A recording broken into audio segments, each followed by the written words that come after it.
দ্রুত বদলাচ্ছে ইরান যুদ্ধের সমীকরণ। যুদ্ধের তীব্রতা মধ্যপ্রাচ্য ছাপিয়ে ক্রমেই ছড়িয়ে পড়ছে বিশ্বের বিভিন্ন অঞ্চলে। যুক্তরাষ্ট্রের হামলার পাল্টা জবাবে এতদিন মধ্যপ্রাচ্যের মার্কিন ঘাঁটিগুলো লক্ষ্যবস্তু হলেও এবার ভারত মহাসাগরে অবস্থিত মার্কিন ও ব্রিটিশ ঘাঁটিতে হামলা চালিয়েছে ইরান। বিস্তারিত জানাচ্ছেন রিশাম সাহাব।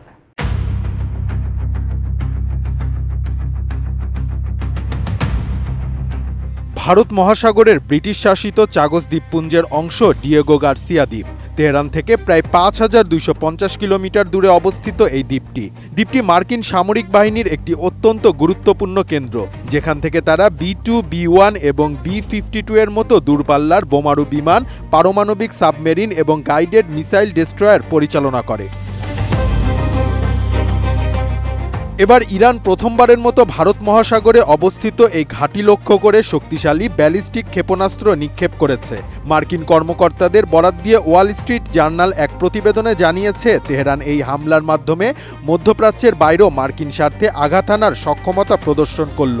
তবে লক্ষ্যবস্তুতে আঘাত হানার আগেই ক্ষেপণাস্ত্রগুলো ব্যর্থ হয়েছে বলে ওয়াশিংটন দাবি করছে। ইরানের এই পদক্ষেপকে সামরিক বিশ্লেষকরা যুদ্ধের এক নতুন ও ভয়াবহ মোড় হিসেবে দেখছেন, কারণ এর আগে ইরান কখনো যুদ্ধের ময়দানে IRBM ব্যবহার করেনি। উন্নত মানের কাঁচামাল RIL অ্যাঙ্গেল এন্ড চ্যানেল। এখন কাঠের দিন শেষ, RIL এর বাংলাদেশ। প্রতিবেদনের তথ্য অনুযায়ী ইরান ডিয়েগো গার্সিয়া ঘাঁটি লক্ষ্য করে দুটি মাঝারি পাল্লার ক্ষেপণাস্ত্র ছুড়েছিল। এর আগে একটি ক্ষেপণাস্ত্র মাঝ আকাশে যান্ত্রিক ত্রুটির কারণে বিধ্বস্ত হয়। অন্য ক্ষেপণাস্ত্রটিকে মার্কিন নৌবাহিনীর একটি যুদ্ধজাহাজ থেকে ছোড়া ক্ষেপণাস্ত্র দিয়ে লক্ষ্যবস্তু করা হয়েছিল। তবে মার্কিন প্রতিরক্ষা বিভাগ এখন পর্যন্ত নিশ্চিত করতে পারেনি যে ক্ষেপণাস্ত্রটি সফলভাবে ধ্বংস করা সম্ভব হয়েছে কিনা। এই হামলার সঠিক সময় সম্পর্কে বিস্তারিত কিছু জানানো না হলেও এটি যে ইরান থেকে প্রায় ৪,০০০ কিলোমিটার দূরের কোনো লক্ষ্যবস্তুতে আঘাত হানার প্রথম প্রচেষ্টা স্পষ্ট হয়েছে। ভিয়েতনাম, ইরাক এবং আফগানিস্তান যুদ্ধের সময়ও এই ঘাঁটিটি যুক্তরাষ্ট্রের জন্য অগ্রবর্তী ঘাঁটি হিসেবে কাজ করেছিল।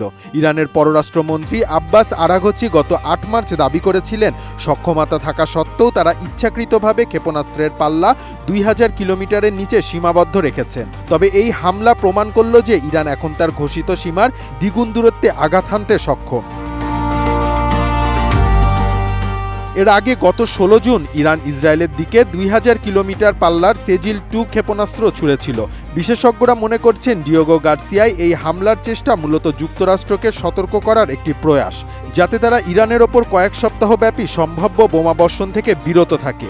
বিশ্লেষকরা মনে করছেন, এই নজিরবিহীন সামরিক তৎপরতা ভারত মহাসাগরীয় অঞ্চলের নিরাপত্তা সমীকরণকে সম্পূর্ণ বদলে দিতে পারে। রিশাম সাহাব, ATN নিউজ।